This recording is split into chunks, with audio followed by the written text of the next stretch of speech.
Okay ka na? Okay. Okay na, naka-angle ka na. Starting is always the hardest. So go. Hi guys, and welcome back to Scrub Mentality!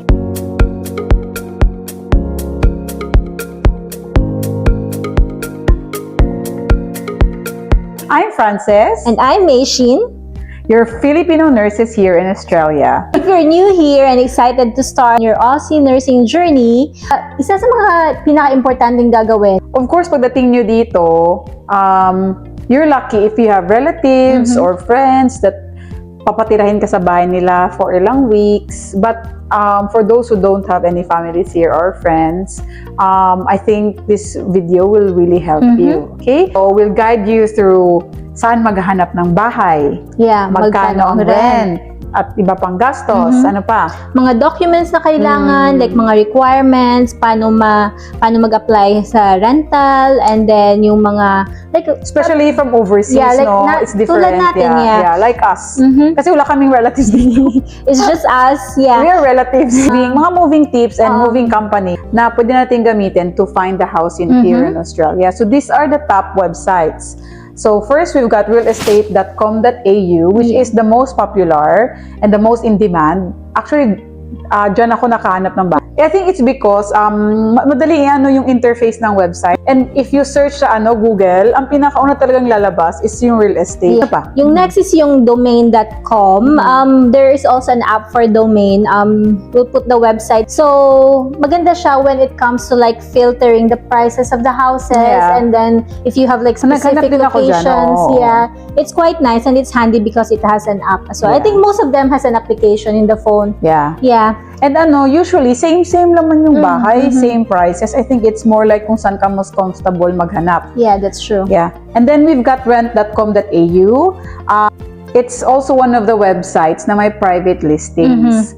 And we have flatmates.com.au for share Shared houses. So I think this is good for like single. Yeah. Yung sa flatmates.com, it's like, for example, ikaw, like if you're looking for a housemate in your home, you can post it in there and then you okay. will send a message directly to the owner.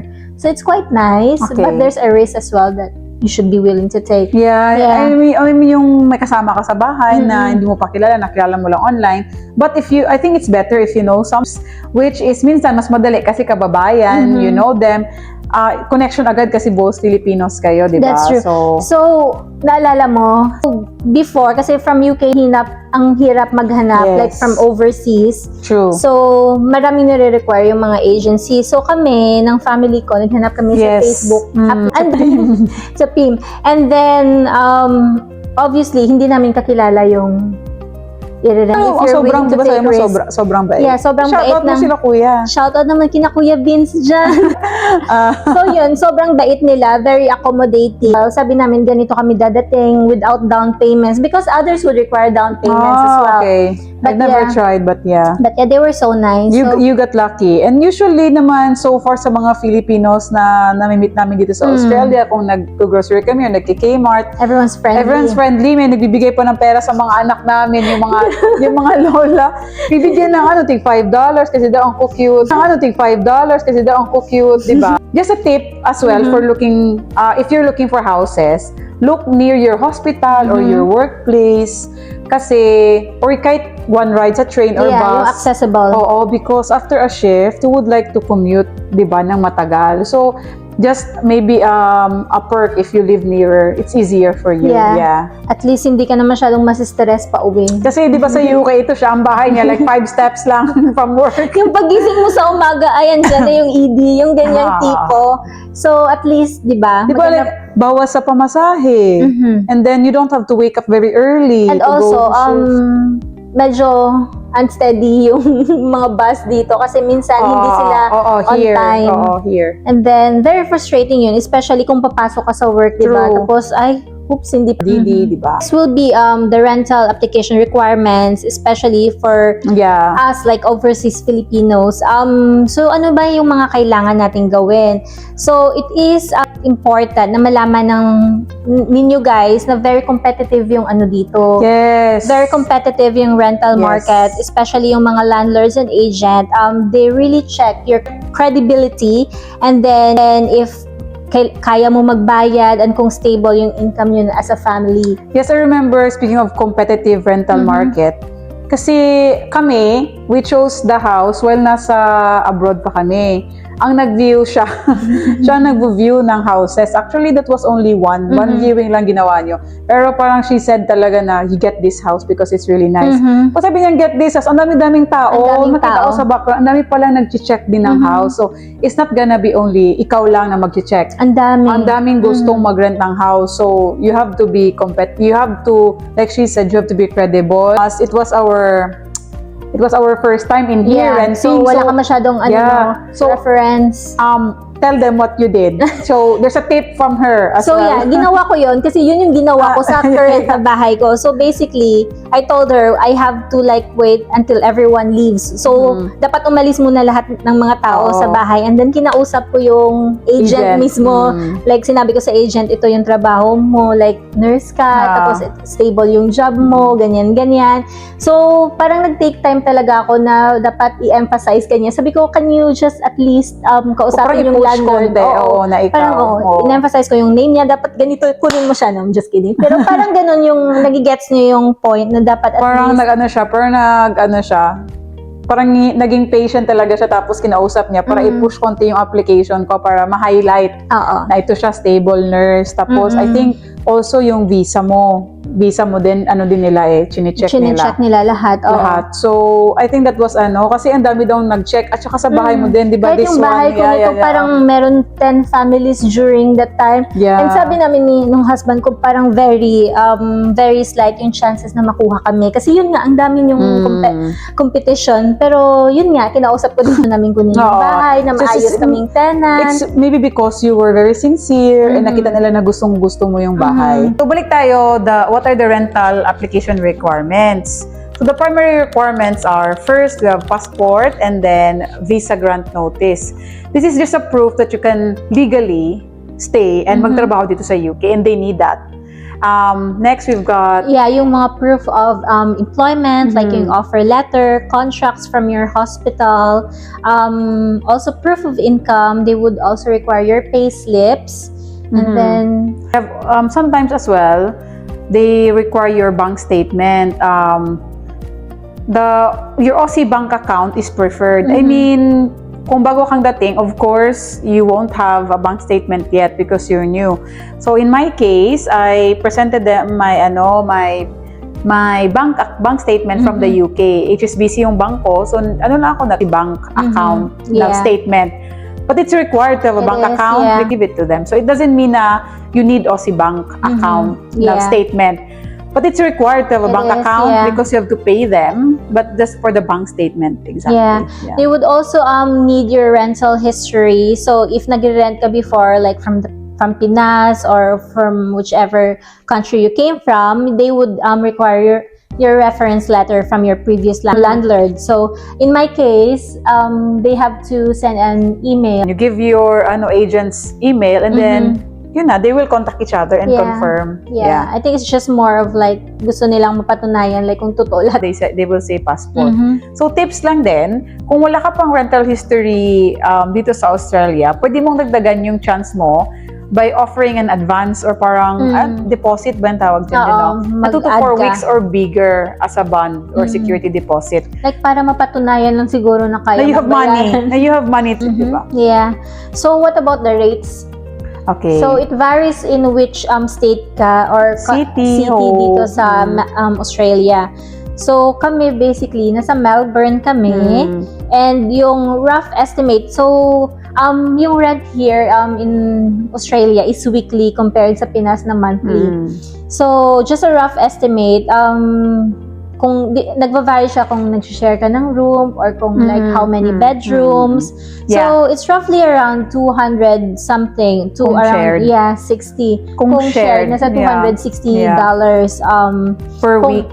Per week. Samantala kung nasa one. Same sa Pilipinas, of course, if you're nearer the city, mas expensive. That's true. If you're farther away, syempre makaka-less ka, pero not much, di naman ganun kalaki yung difference. Yeah, like for example sa atin, like ako 30 minutes away from the city, nasa around 490 kami. Just the house rent, $490 per month. Per week. Per week, sorry. Per week, Then kami, nandun sa parang mga 15-20 minutes to mas malapit city. kayo sa city. It's around 550 per week. So it varies. Ako, I chose it because that's where I was employed. Mas malapit sa hospitals ko. And same as her, that's her reason. We want it nearer our workplace. Yeah. So it usually it differs from country to city to city, state to state. Of course, Sydney, city, state to state. Of course, Sydney, you'll expect it might be expensive there. I don't know anyone there, but rough estimate, maybe according to our research, is around like 700 to 800 plus per week. So yeah. And for Brisbane, they have 600 to 650. And Perth as well, almost the same as Brisbane. And then Adelaide, 500 to 600 per week. So they play around the same ballpark. amount, Yeah, you can. I'm not quite sure about that one, but that's how they describe it because we've never been there. Maybe soon we'll vlog about we'll it. visit We'll Sydney. do a vlog in front of the opera. Scrubbies, we're here in Sydney Opera House. Watch out! In a year, kasi nag-iipon pa kami. Okay. I know. We've covered how to find the house. We've covered the requirements, and we've covered the estimated amounts. So now we're going to the utilities and monthly living. Nabayad namin sa kuryente, sa internet, sa gas, all in all. how many members of the family are you? True. So so sa electricity, basically parang nagra-roughly around 100 to 150 gumamit kung day or air fryer kayo all day, syempre you expect it to be high. and also it's quite higher especially on winter kasi yun nga nag-heater kayo. Yes, remember in the UK, it's so much more expensive. Yung electricity though, every 3 months sila kumakal. 400 per 3 months na yon. Yeah. Also, water is roughly around $40 to $60. Yeah, it's quite cheap. It's cheap. Is it also quarterly? Because I haven't received anything yet because I've been here for a month. Congratulate me. I found spiders na guys in my you? Yeah. Oh no. Yes, very big. When we moved in, ako hindi kayo matatakot mag-move in. But when we moved into... malaki! Malaki siya. Like, malaki siya, guys. Pero parang siyang natutulog dun sa corner. And you Siyempre disturbed ako, that spider hindi ako akyat. Tinawag ko ang asawa ko, kunin mo. Tapos may isa pa daw silang nakita, pero smaller. Sabi ko, Anyway, so yeah, gas naman. going back Going sa back kami to na the sidetrack topic. oh. Yung gas naman is roughly nasa $50 to $100 dollars. So If you have, if you have gas, fair. Tapos sa internet naman, it's 60 to 90. Depending naman sa, they will ask you, it's 70. Kayo din around 70 around roughly. 70, yeah. It depends. Yeah. Also, if you've got some phone plans, for us we don't have. I'm not sure if you because No. nothing. About groceries, how much is your rough estimate? For us, it's around 300. Roughly 200 to 300. Including Asian store. Yeah. Because we always go to Including luho Asian. na. Yeah, if you're tired to cook. So Yeah. I think 200, 300 per fortnight. Yeah, and we're a family of 3. The last one will be public transport. We don't use it right now because we have a I think car. we can include here the fuels instead. Yeah, fuels, yeah. How much do you normally I have? think it's because we're using a rental car at the moment because we're waiting for our car. So this is just like a normal petrol car. So around $30 per week. So for us, it's around 45. And also it's just basically work, home, or Yes. so dito lang. So hindi siya ganun I kalayo. go- Kami, every now and then. But yeah, this is the rough estimate. Yeah. Work ko. So it's really expensive talaga if you ride the Uber. But you already know na I can't use the bus. So it was the only way for me to go to work. But now it's changed. I'm in a better position. Better position. So yung maganda lang dito, like if syempre, at least makakapag-share kayo ng bills, di ba? Which lightens the burden somehow. Sometimes ngayong iba, for example, 260 including bills. Diba? So some of them, I can see, di ba? Sana all. Sana all. Kasi every month, magkano kinagasto namin. Share. For us, we did house sharing for at least 2 months para at least makatipid. Like, nakaipon kayo for get those your own past. Yeah. place, yeah. So that's good. That's a good technique then. Yeah. So, exciting part is where to buy furniture. Ay, guys, isa lang masabi ko, mga Australiano, very, sa furniture, no? Ang daming furniture shop dito. Like, maano ka. Sunod-sunod. Maano ka, may influence ka din. Like, they're obsessed with furniture. So, And it's like good quality furniture. good quality. Yeah. Oo. So, where did we buy our furniture? So, first thing, of course, number 1 on the list, IKEA. IKEA. Because it's affordable. Yeah. And they have free delivery. Yeah. One thing with IKEA is, hindi siya mahal. Like, in the middle siya. Where you will, talaga, na it's good quality. Pero, advantage din is they have the delivery. Yeah. Compared to others, you have to pay like $50 for delivery. IKEA, it's free. So, it's really good. So they've got a store, physical store, where you can visit. And Yes. then after, once you've like choose what product yung gusto mo, like the one that we did, pumunta kami sa store, and then, ito yung sofa. Sofa, salamat IKEA, baka naman. Baka naman. Baka naman. Pati kami doon, IKEA din. Baka naman. And then maganda is because you can schedule your delivery Yes, as well, which yes. is very convenient. And also, my favorite furniture shop, I think, Yeah. We're my always here. go-to store here in Australia. If bored siya, alam niyo saan hanapin sa sulok na? Kmart.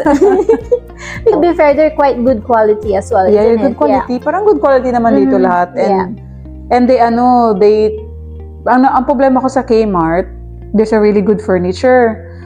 Pagtingin mo, sold out Out na. of stock. Oo, Yung kasi ang counterpart dami. ng IKEA is Kmart actually, di ba? Yeah, almost the same yung Almost the same yung mga... May advantage na talaga ang IKEA sa mga beds and sa sofas, I think. But other than that, I think Kmart is really good. Also, we've got Target. Yeah, I've never been. You've never been? Ang kita ko siya always para hindi ako hindi nag-grab yung yung sarili. Yung heart mo. Yung heart ko. Parang, okay, bye Target. Kmart kasi. Yeah. Yung difference lang ng Kmart tsaka Target, I've got a friend who works in Target. So, sabi niya, medyo higher lang daw ng price nila, like $1. But otherwise, they've got almost the same products. Yun Yeah. dito eh. Actually, itong mga stores na babanggitin naman except IKEA, some of them are like the same product.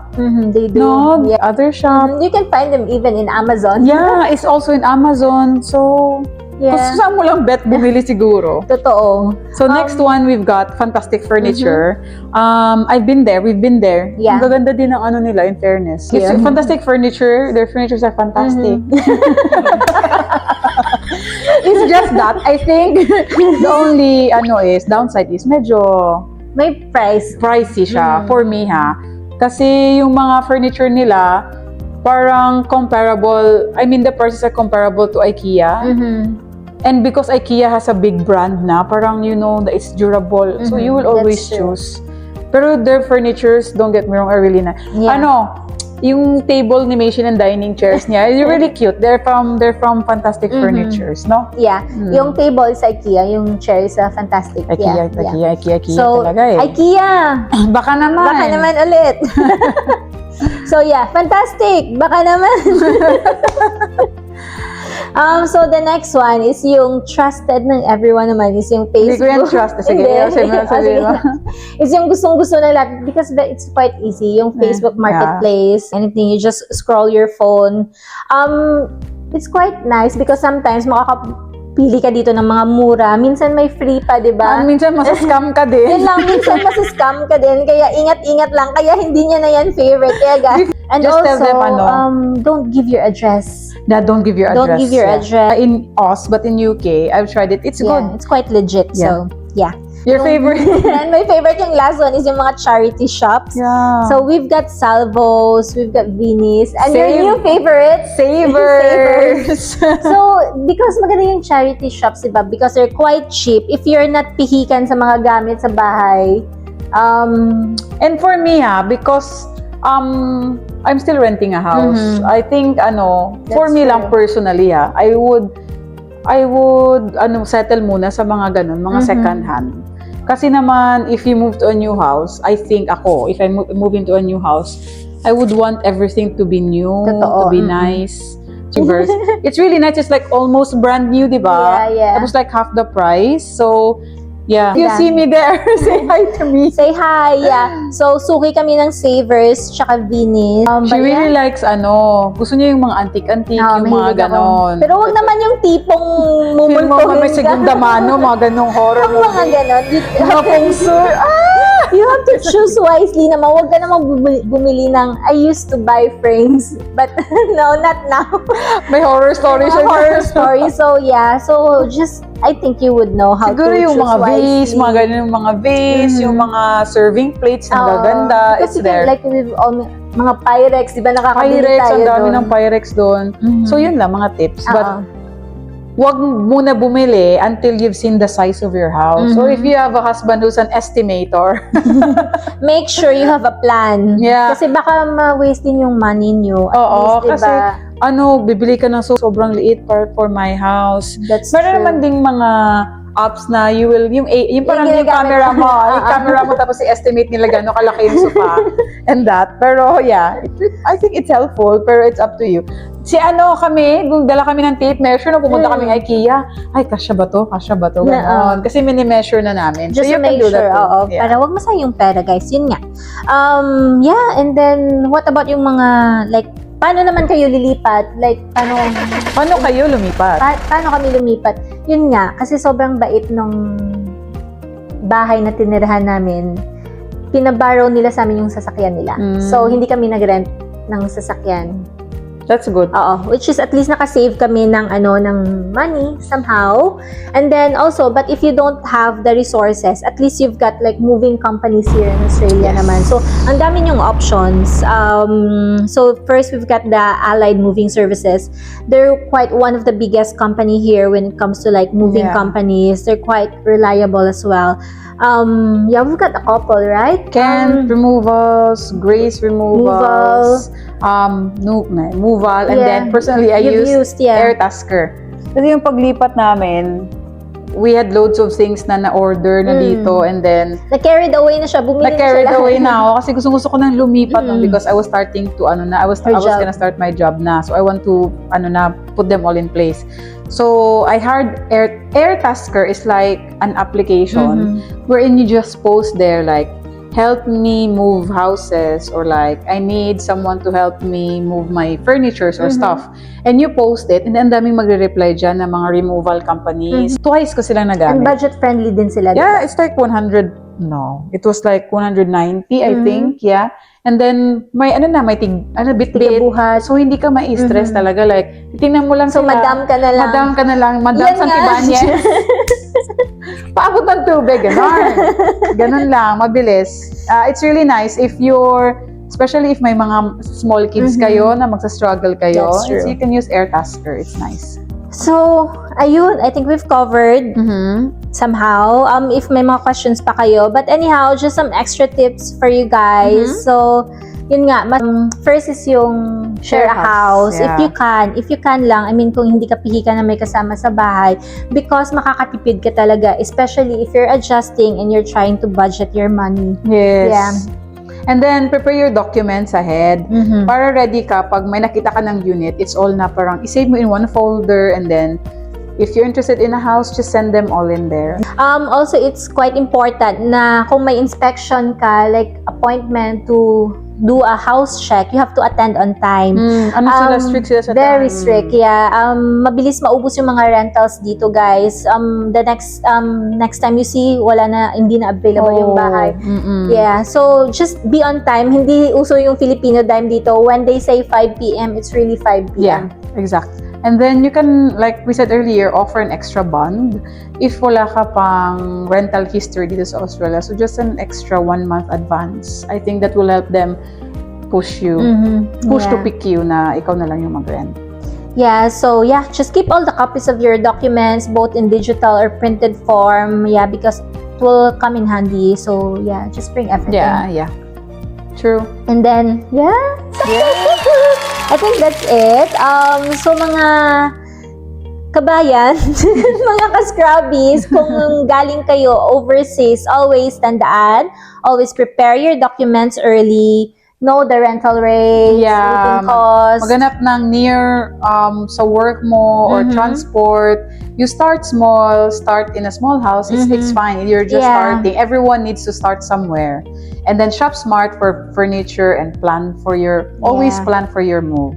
Okay? Yes. So, thank you so much guys for watching and for listening to our tawanan. So, please don't forget to like, share, and subscribe our different platforms and our YouTube, Facebook, and Yeah. Twitter para updated kayo sa Aussie Nurse Life namin dito. Kita-kits mga ka-Scrubby! Bye! Thank you!